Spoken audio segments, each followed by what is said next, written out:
Greetings! Welcome to the American Lit 2 summer session. This online version is going to require a lot of you. One of the things it requires is you to be a self-starter, really kind of self-motivated. I hope that you are just that.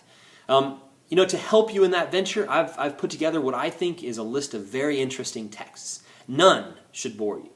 So hang with me. If you're getting bored, maybe you should write me a quick email and I can kind of get you all pumped up and going. Maybe I can help you with what to look for as well. But hopefully my weekly video cast will kind of help stir you up and get you interested. In this video here, I will go through the syllabus and hopefully kind of walk you through what this class is all about. I will give a quick demonstration, or a quick, not demonstration, what's the word? A quick kind of a summary of each text we're going to read and kind of get you motivated to think about what we have. And I'm looking over the top of you here at my notes that I've written out. So I'm looking at the syllabus right now, and I've got on the first page, hopefully you have it in front of you as well, just some details, how to get in contact with me, my email, and then just a basic welcome, purpose statement, course objectives, don't plagiarize, a disclaimer, the syllabus could change, unlikely, but you never know. I need to put that disclaimer in there just in case I want to change it last minute. Course requirements, let's start there. The paper, you have one major paper, it's 6 pages long. It's called the argumentative paper, it's worth 100 points. I'll let you go through those details, but let me tell you this. I've got a writing guide that I've listed there from Purdue.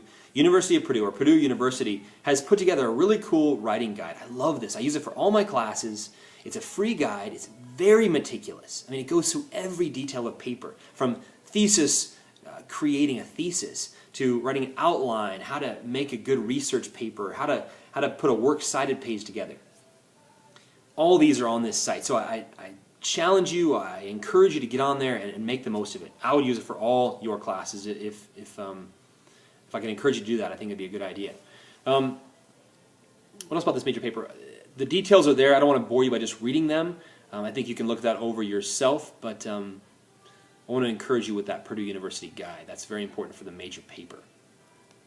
The other part of the writing section of this class are these 5 one-page responses. They're 10 pages each, and this is how they work. The 5 one-page responses. Each response is due when you finish a work. Now, usually there's a weekly set of readings. Sometimes some of the novels are 2 weeks. You'll write it when you finish the text. All these guidelines are on the syllabus as well. But let me describe these because I want to make sure you get this right. You'll read the text. Let's say you're reading Mark Twain's Huck Finn for this week. After you read the Mark Twain text, I want you to get into the Rulin Bradbury text. The Rulin Bradbury text is called From Puritanism to Postmodernism.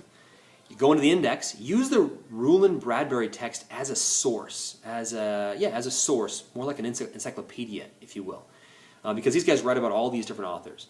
Go in the index, find Mark Twain. Read everything that Rulin and Bradbury have to say about Mark Twain. Then, now you've read the Huck Finn text and you've read the Rulin and Bradbury. Put it all together in a one-page response. Just write freely. But make sure you take into consideration what you've read of Mark Twain and what Rulin and Bradbury have to say about the text. And write. Write freely and creatively, but write in a responsive way to those two things. I can answer more questions, and for the first couple I'll be making a lot of comments. I'll make comments on all your papers, but I'll make comments and kind of guide you through the first 2. If you really blow it, it's not going to hurt you for the first one. It might hurt you for the second one. But for the first one, it won't kill you, because that'll be our testing ground. As you figure out what this text is all about, or what this response is all about. Submit all your papers, your major paper and your one-page response, to SafeAssign. There'll be links on the Blackboard site that say, turn your paper in here. Reading quizzes, these will test your reading comprehension each week. Do take a reading quiz every week. I believe the 2 texts that this class works with in the American Lit 2 section, you'll be looking at a couple of texts that will take over 2 weeks. And so do take a quiz every week. All right, so major grade breakdown. Your major paper is worth 100 points. Your major paper thesis is 10 points. Major paper outline, 10 points, and you can read on there. The purchase texts and sources here, you have 4 major texts that you'll be purchasing here for this class. From Puritanism to Postmodernism, that's the Rulin and Bradbury text. The Huck Finn by Mark Twain. The Awakening, Kate Chopin. Tender is the Night by F. Scott Fitzgerald. and then a slew of online texts that are pretty cool. All right, so the assignment schedule. Let's take a look at this thing. So, Bret Harte, Luck of Roaring Camp. This is an Old West text with, it's a short story. It's about cowboys and shoot-'em-up cowboys, rough and tumble guys who come across a little baby. Very cool, about the psyche of early American Western frontier life. Pretty cool. Sarah Orne Jewett, about this little girl. She loves nature. But her love and devotion to nature is challenged one day by a little boy who comes along and offers her $20 for advice on how to find a heron. Her love for nature is tested there. Henry James asks, what is art? What is artistic expression in the real thing? That's a beautiful text as well. Mark Twain's Huckleberry Finn. This is about a little boy who, with one of his good friends Jim, travels down the Mississippi River. Everything he believes about life is challenged in this text, and he has to make decisions for himself. Some call this a coming-of-age text. Others see it as a deterioration of Huck Finn's character and his moral development. What do you think? This is going to be a great question to ask. Kate Chopin's The Awakening. Ah, man, I love this book. Kate Chopin is this woman. Oh, sorry, not Kate Chopin. Kate Chopin is the author. She writes about a woman named Edna Pontellier and her husband Léonce. Léonce happens to be a complete idiot, a total moron, and he ruins his marriage, and you'll discover why. This text, you should be reading this symbolically, and we'll talk more about this in later video casts. But this is a beautiful text about this woman who comes to face the struggles that every woman faces as she comes butting up against the patriarchy that wants to keep her down. It's a beautiful story about freedom and individuality. You can probably tell I like it. The next one, Stephen Crane's The Open Boat. This book is about friendship. This book is about nature. This book actually asks the question, is there a God in the universe that's looking out for us? Or are we left alone here in a brutal natural environment? Jack London. Jack London's text, To Build a Fire, is about another total moron, actually. This guy just rejects all the wise counsel that he gets, and he strikes out, because he's a stubborn fool, into the wild, cold Yukon. And I'll leave the rest to you. It's a great story. Lost Face, man, if you're not cracking up, falling over, laughing, well, maybe it's not that funny. If you don't at least utter a pretty good chuckle at the end of Lost Face, I think you need to check your pulse. This is a great text about a guy who gets the last word. I'll put it that way. The Law of Life. Oh, this book is about this story is about an old man who is left behind. His tribe doesn't need him anymore, or so they think, because he's old. He's a tax to the system.